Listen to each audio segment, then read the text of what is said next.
Y estas estudiantes se sintieron muy indignadas, pusieron la denuncia respectiva, armaron, como era por esperar, un gran escándalo. Denunciaron a la personería, denunciaron a todos los órganos,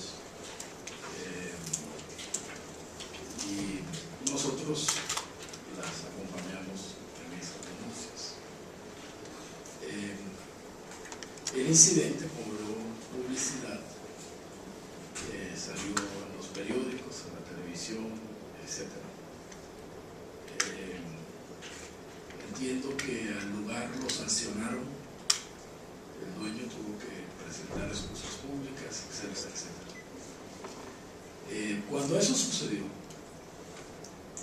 yo escribí una columna de prensa en la que me hacía la siguiente pregunta: ¿cuántas veces había sucedido eso en Cartagena sin que se hubiera producido una protesta pública antes de que sucediera con las estudiantes norteamericanas? Y en efecto, en ese momento descubrimos que era una práctica recurrente en las discotecas de Cartagena obstruir el paso de las jóvenes afros por la presunción de que una joven afro sola era una prostituta. Esto sucedió hace 10 años. Luego siguieron sucediendo cosas parecidas. Hace aproximadamente unos 5 años, unas jóvenes estudiantes de la Facultad de Derecho, 2 hermanas, igualmente se les prohibió entrar a otra discoteca, y igualmente estas jóvenes presentaron una denuncia sobre el hecho y exigieron una reparación, una indemnización. El lugar fue igualmente sancionado y las jóvenes ganaron el caso, y ahora creo que está en discusión el tema de la indemnización. Pero más adelante también me enteré hace un par de años, el año pasado, que había sucedido algo parecido en Bogotá.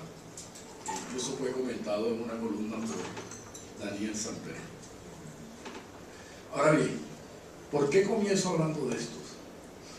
Porque creo que ese ejemplo, entre otros, es una clara demostración de que sigue existiendo en círculos de la sociedad colombiana una actitud y una política de discriminación y exclusión contra la población afrocolombiana. Aclaro lo siguiente: estas jóvenes, además, no eran jóvenes, ni mucho menos, como dijo en alguna ocasión un columnista en Cartagena, que bueno, que podía ser que las jóvenes estaban en actitudes que presuponían, como además esa asociación se suele hacer, falta de educación, pobreza, etc. No, eran jóvenes de clase media, estudiantes universitarias. Pero al mismo tiempo que esto demostró que existía y que sigue existiendo en Colombia esa actitud y esa política discriminadora y excluyente en muchas esferas de la vida social colombiana, también mostró 3 cosas. La primera es que la sociedad en general, es decir, que la mayoría de los colombianos no aprueban dichas políticas. Creo que hay en nuestra sociedad hay cada vez más un repudio hacia las políticas discriminadoras y excluyentes, y una creciente conciencia en contra de esas políticas. En segundo lugar, demostró que hay mecanismos de resistencia y de lucha dentro del sistema contra dichas políticas excluyentes, contra dichas prácticas excluyentes y discriminatorias. Demostró que cuando las personas hacen uso de esos mecanismos, pueden revertir esas políticas y restablecer su dignidad. Y demostró que dentro del sistema existe una legislación contra esas prácticas excluyentes que hay que utilizar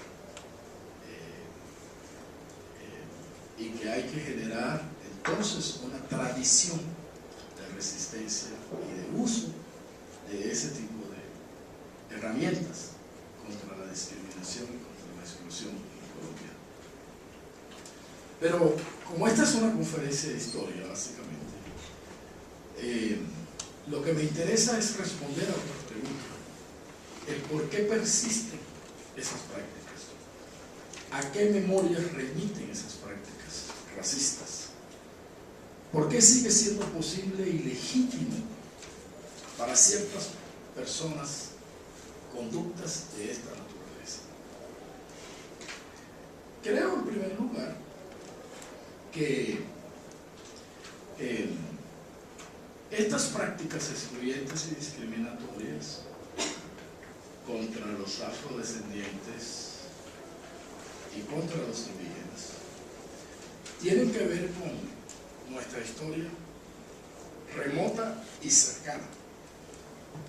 En primer lugar, tienen que ver con el hecho de que solemos olvidar, ¿verdad? Colombia fue durante 3 siglos, lo que hoy es Colombia, fue durante 3 siglos, más de 3 siglos, una sociedad esclavista.